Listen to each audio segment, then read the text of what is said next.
Hello fellow collectors. Welcome back to another episode of Studio 64.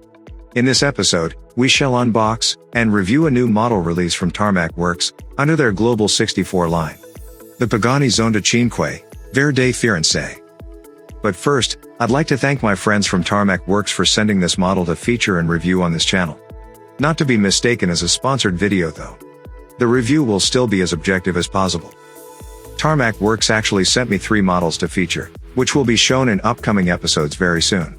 So be sure to subscribe to the channel, and to hit that notification icon. So let's begin with the packaging. If you're a collector of Tarmac Works, you'll immediately notice the new packaging they have. At least for the Global 64 line. The models come in this cutout box, with a clear plastic window showing the model inside. The make and model of the car is shown here on the lower right part of the box. The model line is shown here on top, in this case, Global 64.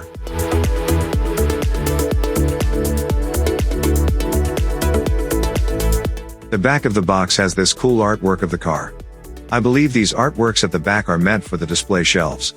That way, customers can easily identify the model from a distance. Below the box is where we find the standard info sheet and the official license product marking. In this case, from Pagani.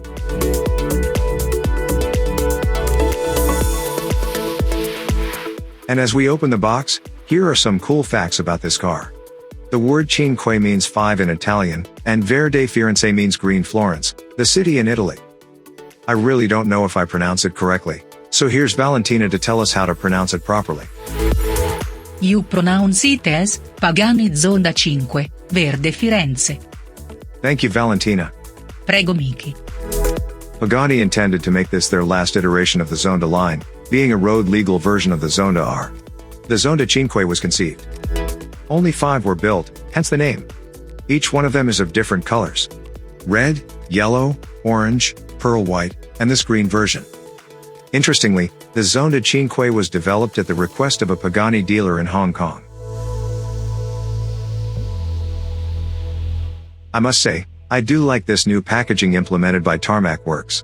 The previous reusable blister pack was nice, but needs some display real estate. With this new packaging, it's easily stowed away and it leaves a smaller carbon footprint.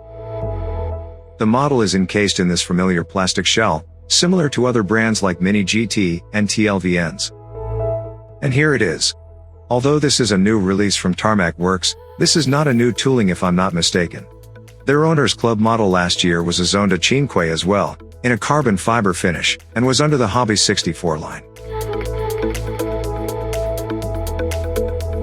Having said that, if this is the same tooling, then the rear end cover should be removable.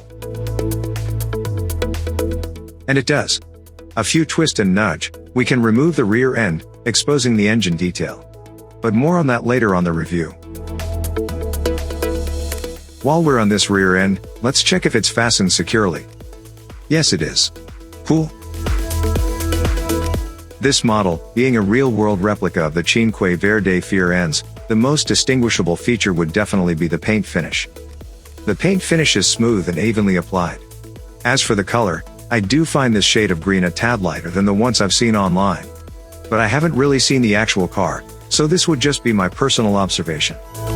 But, overall, I do like the color on this one. Works really well against the black parts and accent panels. Being a Global 64 line, this model's wheels roll. It does roll smoothly, but it does feel like there is an uneven spot on one of the wheels. Nothing major. A closer look at the wheels show us a pretty detailed rim. The black glossy paint seems evenly applied, with no signs of thick spots. The green outer lip has some depth to it, which looks great, and the silver center lug nut is money.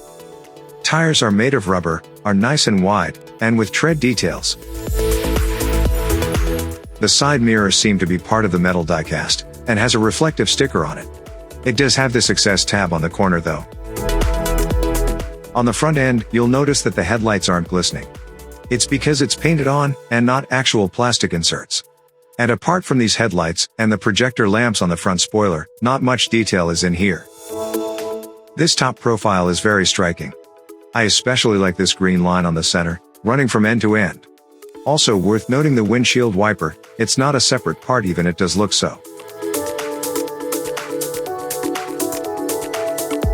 Moving to the rear end, and beginning with the engine bonnet, not much details here, apart from the air intakes and the Zonda Cinque badge. And here is the main feature of this model. The engine. A side note on the real-world engine. Its power comes from a 7.3-liter V12 engine that produces 669 horsepower and 575 pound-foot of torque. And going back to this model, the engine is painted silver, enhanced by the structural frame and the exhaust system.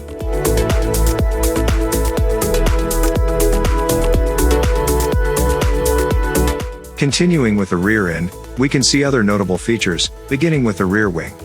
It's precisely molded out of plastic, consequently quite fragile. Taillights, like the headlights, are painted, as well as the Zonda Cinque badge. The exhaust is detailed with a chrome cowl. The rear bumper valance is pretty detailed, and is part of the metal base, with a glossy black finish. And as a reference on the size and scale, here's a Zonda R, also made by Tarmac Works.